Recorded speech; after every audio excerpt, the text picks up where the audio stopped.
Greetings. Okay, this chapter, I'm continuing, taking a little bit more time, putting in more details. So rather than blitz through the events, I can give you words to help you visualize what the scene looks like. So let's get started. Next chapter, chapter 52. This is the first half of 2014. So bear in mind, June 2013, states such as California, Hawaii, they finally um, legalized same-sex marriages. So the month before, Erika and Michael got permission from their staff to take the day off after New Year to attend the civil ceremony of Alex and Chucky, as well as Devin and Yennefer.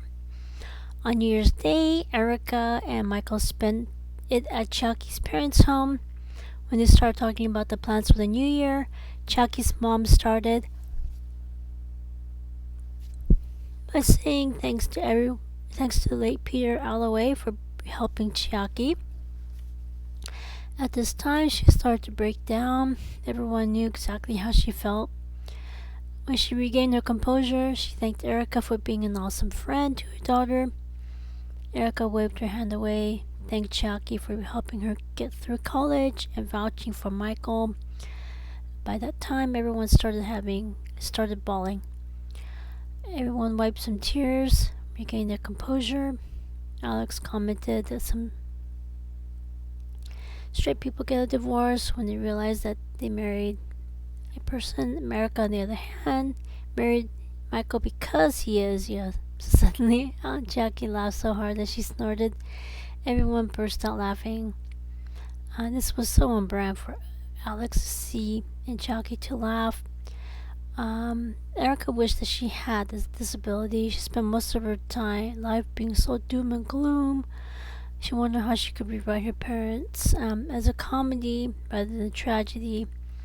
This time, Jackie's mother continued. She thanked everyone for made marriage possible. Now that Jackie can finally get married, her parents can finally move on to the next chapter in their lives, semi-retirement in a brand new home in Brisbane, California. Same as Michael's parents, Jackie's mother said that she won't meddle in her adult children's marriage. However, if any of them need any help, please feel free to let her know. This time, everyone went over the next day's schedule. Alex and Chucky, as well as Delvin and Yennefer, will go to San Mateo County Clerk's office in San Mateo. After everyone took turns giving thanks, they continued to hash out the details of the June wedding at Lovers Point in Pacific Grove. After everyone else gave the plans for the new year, they engaged in small talk. Next day, they went to County Clerk's office with Alex and Chucky, as well as Devin and Yennefer. Both couples completed the forms. Chucky announced her new name, Chachi Smith-Lundqvist. Devin also hyphenated her last name with Yennefer's maiden name. Afterwards, Alex and Chachi went to their attorney to finalize the legal documents. To protect each other, they made certain to include the clause that should one of them get kidnapped, the spouse won't pay ransom. That way, it will de-incentivize would-be kidnappers from thinking they'll make easy money from them. At this time, they also put together an estate plan, created a family trust. Erika and Michael also spent the rest of the day doing the same thing to protect their assets, including Kamali'i. By late afternoon, they went to a local fish and bait location to renew their fishing license. The day after that, they went back to work. At the clinic, Erika talked about her plans for the next peer-reviewed research journal article. Western medicine is in the air quotes fix-it mode, and their solution to every patient is to either prescribe medicine or perform surgery, both of which carries the risk of complications and side effects. Instead, Erika used marriage, family, child counseling to help her process what went wrong.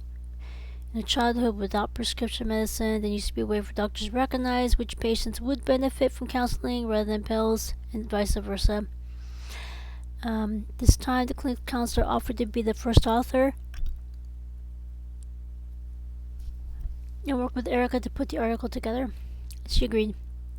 At the studio, Erika worked with Lucas, put the finishing touches to her play.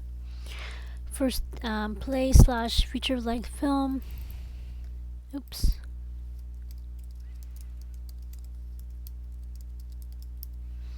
First, they need to come up with a fictitious name of Brisbane, California. Granted, anyone could Google her real name, figure out where she lives. After they search to list the actual names of California,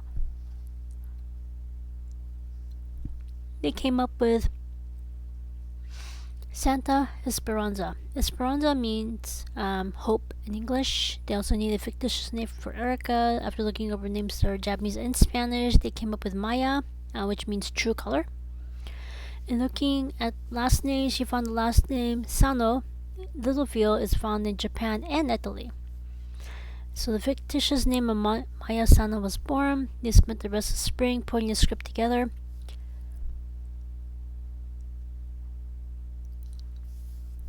Also, they had Chachi and Michael attend their weekly meetings so they can give their input on how their characters will be portrayed. Granted, names and identifying features will be changed anyway. However, she needs to make sure this entire film is okay with both of them. To be honest, Erika appreciated input from Jonathan, Lucas, and Maria. With this collab, her feature-length film is less about her journey and more about creating a family-friendly film. Also, they changed why her mother and brother moved back to Japan to help her maternal aunts take care of grandmother, and decided to omit the fact that Michael and younger brother are, this wasn't due to it making it into a family-friendly film.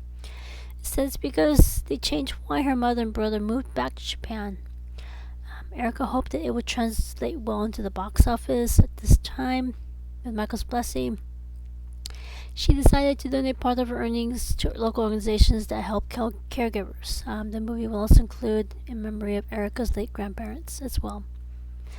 On Friday evenings, she spent part of the time working with Alex and Chachi, as well as Devin and Yennefer, putting the finished touches of their triple wedding in June. Chachi and Erika worked with Devin to work on their flower garden in the hopes that they will be able to use their own flowers in their wedding. Also, she used these downtimes to have Michael help her change up her makeup routine. She still insisted on a no makeup look.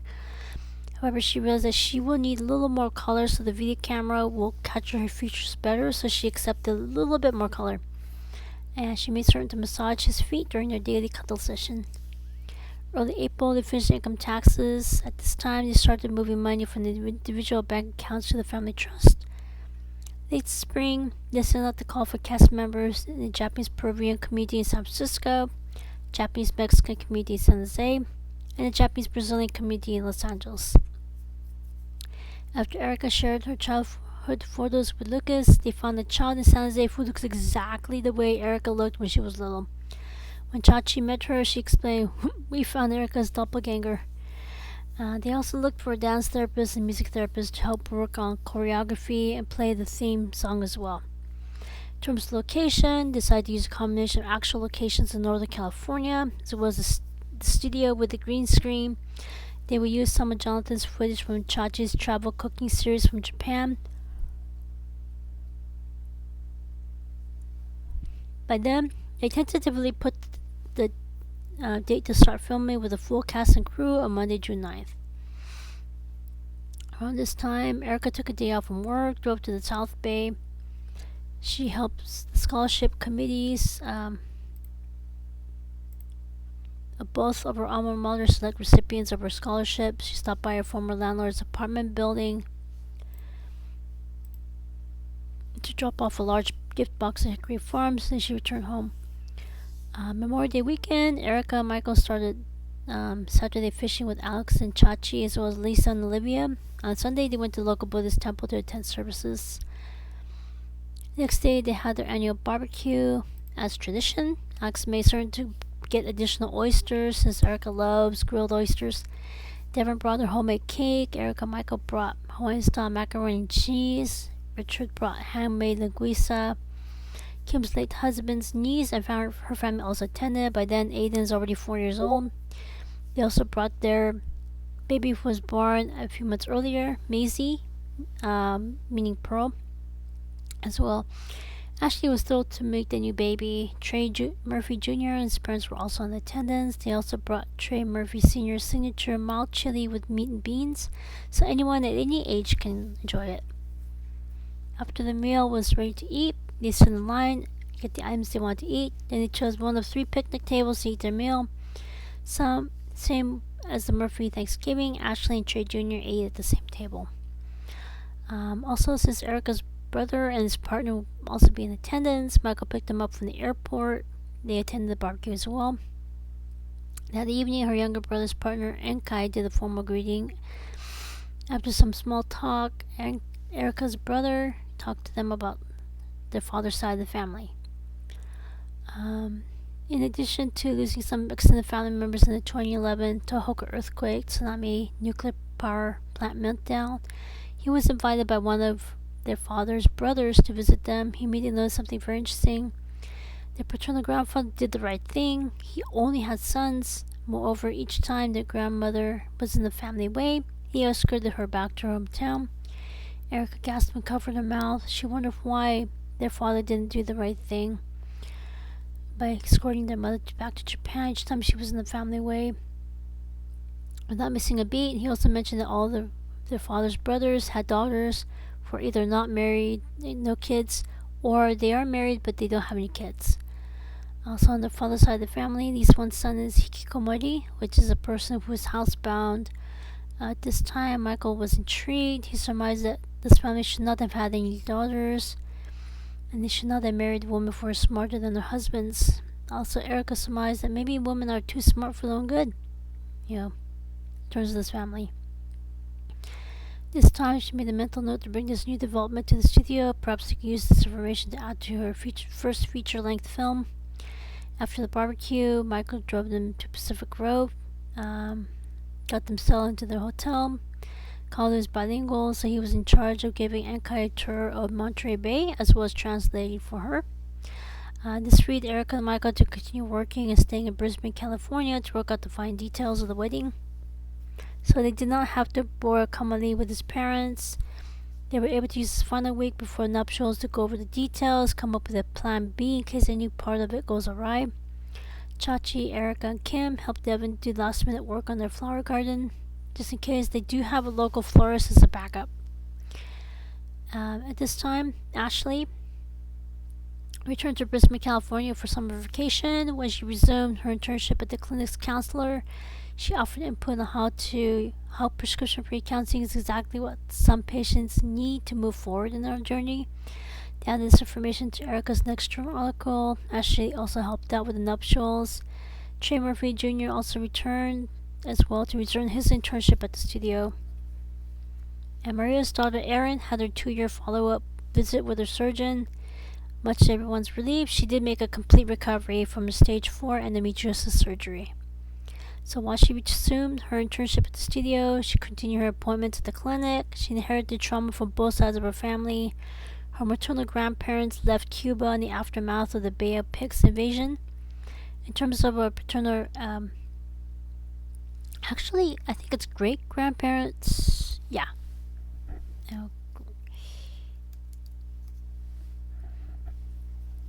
So, her maternal great grandparents left Cuba in the aftermath of the Bay of Pigs invasion. Those of you who are history buffs, you know exactly what happened there. In terms of our paternal ancestors, they left Ireland during the potato famine.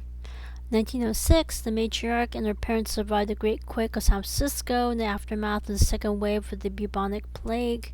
To help her process and cope with the intergenerational trauma that she inherited, she continued to see a marriage, family, child counselor at the clinic. And she had weekly massage therapy from the Adaptive Fitness Center to help her identify which foods strengthen her immune system, which ones weaken it. Some research suggests that maybe endometriosis is an autoimmune disease, so that's why I'm adding this blurb. She continued to see the clinic's nutritionist and to help her identify which plastic products are toxic to her. She continued seeing the clinic's environmental medicine specialist.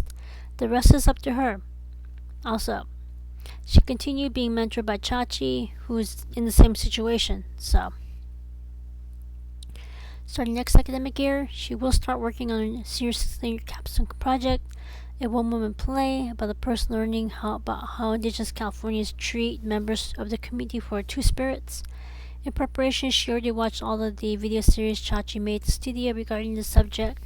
She will also incorporate her own journey recovering from surgery to plans for her own future. Before they knew what hit them, Sunday, June 1st came quickly.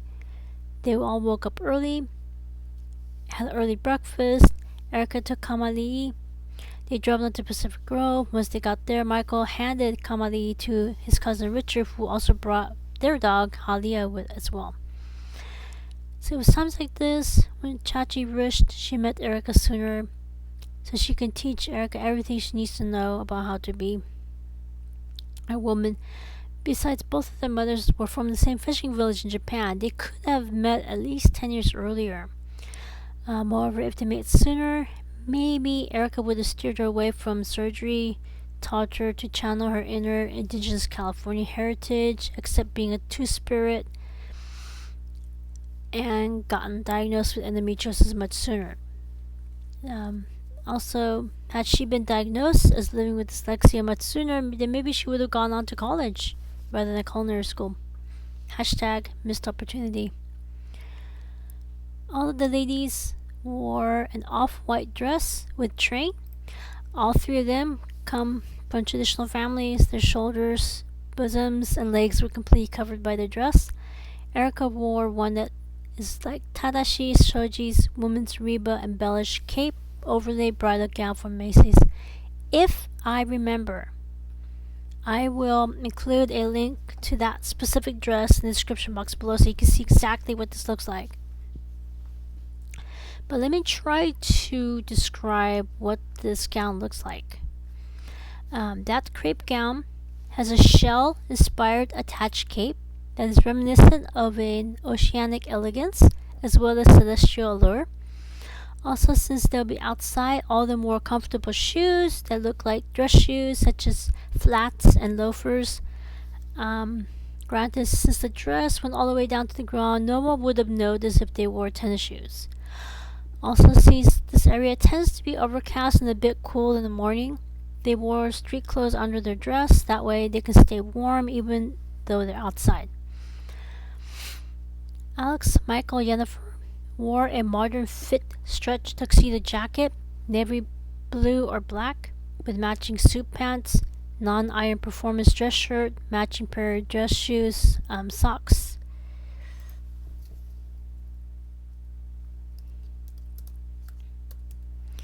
Much to everyone's relief, the nuptials went without any hiccups. Lovers Point, Pacific Grove, California is on the Monterey Bay coastline. It is a community park with a landscape lawn with about 4.5 acres of oceanfront views. There's also a volleyball court, children's swimming pool, sandy beaches, rocky outcrops, concrete pier structure, restaurant, and a snack bar. Everyone was seated either to the right or to the left of the center aisle leading up to the altar. The chairs are white. The bridesmaids were to the left of the altar. Each bridesmaid wore a colorful dress and held a bouquet that was handpicked and made by Devon. The altar was also a wooden structure with homemade flowers in the center. Erika can easily figure out which flower she helped grow in the community garden. Behind the altar was Monterey Bay. The groomsmen were to the right of the altar. They wore either a dark, like navy blue, black tuxedo of their choice with matching dress pants, dress socks, shoes, as well as white or off-white shirt. Their non-denominational pastor was in the center. He was wearing a similar outfit. Jonathan was the cameraman who made certain to film, photo the best angles without being in the way of the ceremony. The couples went to the altar in chronological order according to the groom's age. Alex and Chachi said the nuptials first. Next, Michael and Erika said their nuptials. Then Devin and Jennifer said their nuptials last. Finally, they did the group photo as well as individual photos of each couple. This time, Erika made a mental note to pick the best photos for the collage on the wall of their home. After the ceremony, they took turns doing a quick change in the hotel room where Erika's brother and his partner were staying. They carpooled to the Bubba Gump Shrimp Factory restaurant in nearby Cannery Row, Monterey, for lunch. This restaurant has hardwood flooring, wooden walls, wooden beams overhead. Chairs are upholstered with wooden tables. There's a white picket fence in the center of the restaurant. There are signs with memorable quotes from the film Forrest Gump, as well as memorabilia. On one wall are glass windows with a view of the Monterey Bay. There are lamps facing downward towards some of the tables. There's also a gift shop in the outdoor seating area in front of the entrance.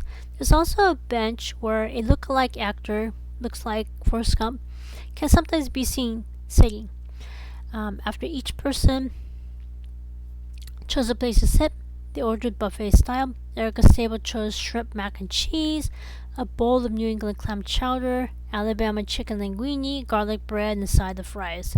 Each person ordered their own drinks. Erika chose a zero proof, which is a non-alcoholic drink, Bubba passion fruit, so she can take the souvenir cup home. She split the key lime pie with Michael. As they ate, they engaged in small talk. Each person commented how they loved the fact that this restaurant was inspired by the film, and they loved the detail they put into the restaurant to give it the same feel as said film. Erika admitted that her family did visit this area when they lived in California. However, she always wanted to go into this restaurant. She appreciates the fact that she was finally able to go in. Her brother echoed the sentiment. When they got the receipts, each person pitched in for the gratuity tip. After lunch, the couples thanked each other for the nuptials and reception. They went their separate ways. Erika made certain to buy one refrigerator magnet to add to her refrigerator collection. After Michael drove Erika's brother and partner back to their hotel, they picked up Kamali from his cousin, took a leisurely drive up the Monterey Bay coast back to Brisbane. They spent the rest of the day signing thank you cards to all the guests. On Monday, on their way to work, they mailed them at the nearest post office. So if I remember, I will include some links in the description box below, what the wedding dress looks like, what Lover's Point, because there's a lot of videos about Lover's Point. There's also a lot of videos about Bubba Gump, a restaurant. I'll link in the description box below. Questions, comments, constructive criticisms, asking for clarification, let me know, and I shall see you next time. Take care.